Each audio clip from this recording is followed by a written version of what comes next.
Elliott, it's a defeat away from home against Needham. Marcus, how do you think today played out? Yeah, nowhere near if I'm honest. I think, yeah, tough one. Just feel for, again, the amazing fans who've travelled down. It's a long way to come. Those moments in the first 5 minutes or so, 10 minutes, if that, being quite generous, that we were fine. Tempo, intensity was okay, but then after that it was, the goals we concede. We work on it. We practice things, we do things, and it just seems to go in one in and out the other ear with some players. And yeah, we've just got to regroup and we've got to go again. But bitterly disappointed. We talk about helping players and being coachable, and we're want to be a tight knit unit. And I think training wise we do that and we do it well, but we need to transfer what we do every single day onto here to show everybody what we can do.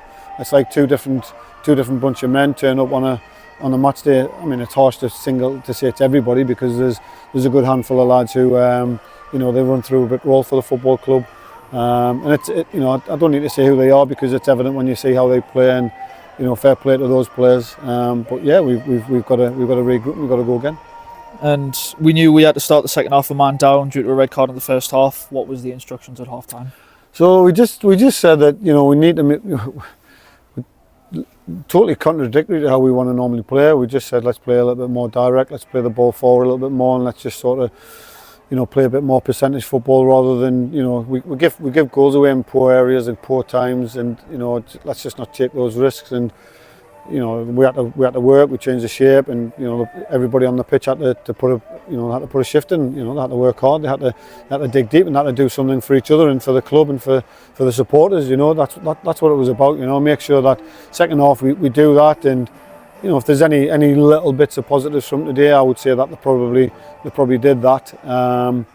They did that quite well. They did it okay, to be fair. And Dylan Morse is back in the matchday squad today. How happy are you to have him back? Yeah, selection? Dylan's an important player for us. He's been a big miss. We were humming and hawing. Do we put him on? Do we give him some minutes here today? But the situation that we were in, we just felt it was probably unfair on Dylan. He needs to get a little bit of game time. And I think Monday, in the Durham Challenge Cup game, it'll be a good opportunity for him to get some minutes. He won't play the full game. He'll get a small percentage of the game just to get his legs going. But he's been training for a good few weeks now, and he's looked really, really good. And I was desperate to get him on, to be fair, but we just felt maybe today wasn't the right time. Don't get us wrong, if it was an emergency and we needed, that's why we share forward, then we would have done that. But Monday will be a good night for him to get his game going again. Thank you very much. Cheers.